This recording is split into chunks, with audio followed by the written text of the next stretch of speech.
আসসালামু আলাইকুম, মোস্তফা মুক্তা ডেইলি ব্লগে আপনাদের সবাইকে স্বাগতম। আশা করি সবাই ভালো আছেন, সুস্থ আছেন। আলহামদুলিল্লাহ আমরাও ভালো আছি। তো আপনাদের মাঝে নিয়ে আসলাম আবারও নতুন ভিডিও। তো সকাল সকাল ঘুম থেকে উঠে দাদুর বাসায় আজকে দাওয়াত ছিল। তো সেখানে আমরা সকাল সকাল চলে যাই। আর এই যে আমার ভাই দেখেন কত শয়তানি করতে পারে। তো রাস্তায় যাওয়ার সময় দেখা হয়ে যায় এক ভাইয়ার সাথে। তো ভাই আমাকে জিজ্ঞাসা করছিল, তোমরা কোথায় যাচ্ছ? তো যাক ভাইয়াকে বললাম। আর এই যে এদিকে আমার ভাই অনেক বড় হয়ে গেছে, আমাদের জন্য রিক্সা নিয়ে আসছে। তো আমার ভাই রিক্সা নিয়ে আসে, তো আমরাও দাদুর বাড়ির উদ্দেশ্যে রওনা দেই।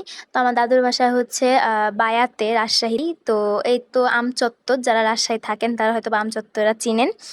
তো যাক দাদুর বাড়ি তো যাবো, খালি হাতে তো আর যাওয়া যায় না। তো কিছু ফল নিয়ে নেয় আমার আম্মু। আর আপনাদেরকে আমি বলছি যে আমার দাদা মারা গেছে, তো এটা হচ্ছে আমার আব্বুর চাচা। আমার আব্বু ৩ চাচা থাকে রাজশাহীতে।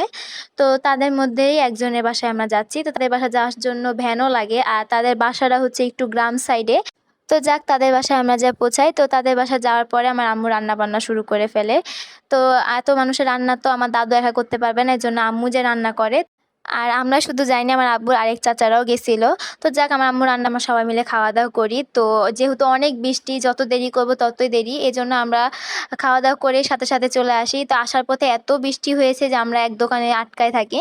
তো আজকের ভিডিও এতটুকুই। আজকে অনেক অল্প ভিডিও হয়ে গেছে। চেষ্টা করব সামনে আরও ভিডিও দেওয়ার জন্য।